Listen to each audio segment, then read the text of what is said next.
What is up, my bubbly boys? Here in another video, and today we are doing another deck profile, but this time we are doing a live twin deck profile.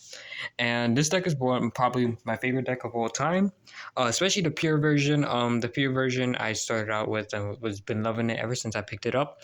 Of course, it's not one of the strongest versions of live twin. You got Unchained Live Twin, Pearly Live Twin, and Sprite Live Twin that are way better. But this still is pretty good, even though people are not playing it anymore, but still, people should still look out for this deck. Before we get started, don't forget to like and subscribe. We're almost at 50 subscribers, and turn on the notification bell so you never miss another video.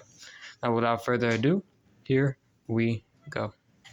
To start things off, we are running the 3 copies of Live Twin Lilla.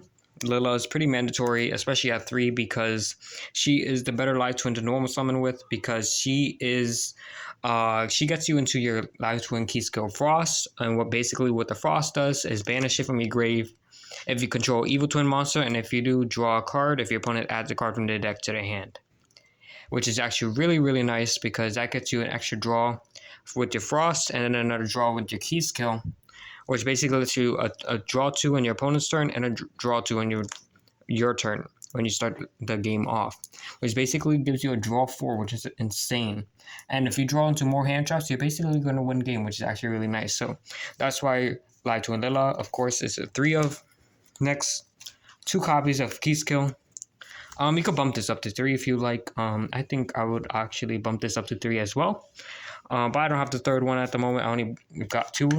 But I would definitely up it up to 3 if you would like. Next, we are running 2 copies of Keyskill Frost. Keyskill Frost is really good at 2 because 1 is used to summon it, just in case if your opponent ashes or imperms the Lilla, and the other one is just to summon off a Lilla and just play out the game like that. So you can even cut this one to 1 if you want to, but I think 2 copies is really good. Next, for our searcher card, we are going 3 copies of Sunny Snitch. Sunny Snitch searches for your live twin monsters, which is live twin Lilla and live twin Key Skill. And this is really good for recovery, just in case if your Lilla gets ashed, you search for your Key Skill Frost, and then after that you summon Key Skill Frost, which is really insane. So that's why I'm running 3 copies of it. 1 secret password. I'm only running one secret password because Joel is in this format, and if someone trolls you and you activate secret password, you can't go Sunny Snitch and search, so that's why only 1 copy is good enough. Next, this is supposed to be Live Twin Home, so 2 copies of Live Twin Home. Basically, you discard a card and summon a Live Twin monster from your deck, and but it just locks you into evil twins from your extra deck for the rest of the turn. Next, as a tech card for monsters wise, I run 3 Paralog Seed. Paralog Seed is really insane in this deck because you could go into like things like IP, Baguska, and all that in this deck, which is really insane. So that's why I'm running 3 copies of Paralog Seed. You can bump this to 2 and then like replace it for another tech card, but for 3 right now, 3 is really good. Next, for hand traps wise, we are going to be playing 3 Ash. 3 Ash is really good. 3 Bell. 3 Bell is actually pretty insane. Ash, belling the Big Welcome or the Kashtira Birth. 3 copies of Veiler. 3 copies of Imperm. And finally, 3 copies of Nibiru. Now, this is a count of 15 hand traps, so we probably have a 90% chance of opening at least 2 hand traps in our hand, which is really nice. You could cut down on the hand traps if you would like, but right now I feel like this is a pretty strong count of hand traps, and I wouldn't really change it much. Next, for attacks, I'm running 2 Pot of Desires. This ups the consistency of the deck, and it doesn't really hurt the deck at all. Like, what are you going to banish, really? 2 like a bunch of hand traps, really? Like, it doesn't really hurt the deck that much, and it's just so free. A draw 2, and you get that card advantage, which is really nice. So 2 copies of Pot of Desires. Next, 1 Cold Buy, 1 Droplet, 1 Tactics, 1 Harpies Feather Duster.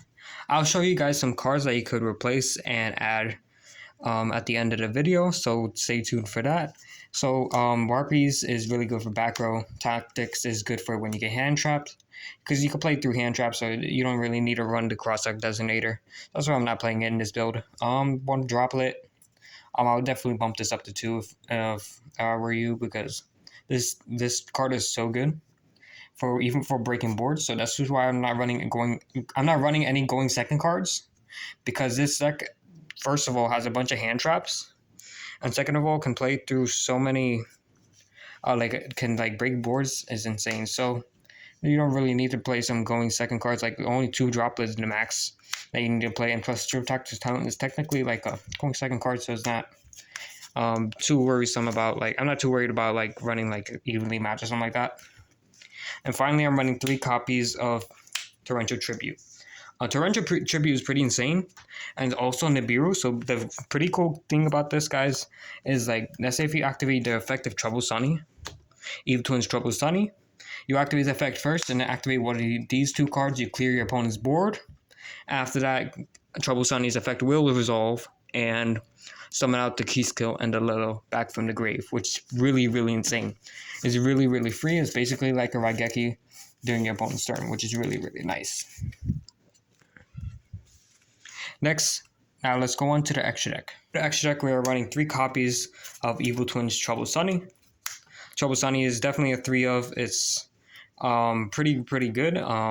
Basically, it's basically the boss monster of the deck, and it's definitely 3 of. You probably go into this 2 or 3 times in the game, so definitely wouldn't change this at all. Next, 3 copies of Live Twin Evil Twin Key Skill. Key Skill is probably the better one out of the Evil Twins, because this one gets you a draw card if you control Lila monster, and when she's summoned. So this is really, really nice. You could cut one of her if you would really like to, and then add some other extra deck text if you would like. Next we have 2 copies of Evil Twin Lila. I wouldn't change this at all. I really wouldn't bump this up to 3. You don't really need 3, so only 2 Live Twin Lila. Next, for the rest of the extra deck, 1 Lingaribo, 1 Avermax, 1 Phoenix, 1 Unicorn, 1 IP, 1 Abomination, and then the 1 Baguska to round things off. So it's a pretty strong extra deck. There's a lot of changes you can make to this deck if you would like. This is all basically personal preference and different texts you would like based on the format. So you can always change this deck up if you would like during each format. And now here are some cards you could replace and some cards you could actually change up if you would like. Alright, for cards in the main deck, you could replace Parallel Seed. You could cut 1 Parallel Seed. You could cut also a Veiler. You could cut a Called By and a Harpy's Feather Duster. Cards you could probably add in is another copy of Droplet, a copy of Triple Tactics Talent, another copy of the Live Twin Key Skill, and then a copy of Little Treat. Little Treat is insane for this deck. Little Treat is probably the only card I would definitely tell you definitely add for this deck, because if you have to normal summon Key Skill and you have no choice, Little Treat is definitely good for recovery, just in case you get ashed or impermed on your Key Skill. So that's why it's pretty mandatory to run the Little Treat in the deck. I don't have it at the moment, but I would definitely be running it. Now on to for replacements into the extra deck. Now, for cards in the extra deck that you could probably replace is Lingaribo, Nightmare Phoenix, and Mekk-Knight Crusader Avermax. These cards you can replace. These are the best cards in the extra deck. These are the cards I use for now. But some cards you could probably replace is Avermax for a Axis Code Talker, a Phoenix for a Link Disciple, and then the Lingaribo for that other Link monster that I forgot the name of. But I'll show it on screen right now. But you could probably pick these up, and the Link package is actually really nice because it gets you an extra draw, gets you deeper into your deck for what you need, and it summons 2 tokens that you could use to summon an IP, which is really, really insane. And that is it, my bubbly boys. Hope you enjoyed this video. Don't forget to like and subscribe and turn on that notification bell. We're almost at 50 subscribers. That's our goal right now. And see you guys next time. Peace.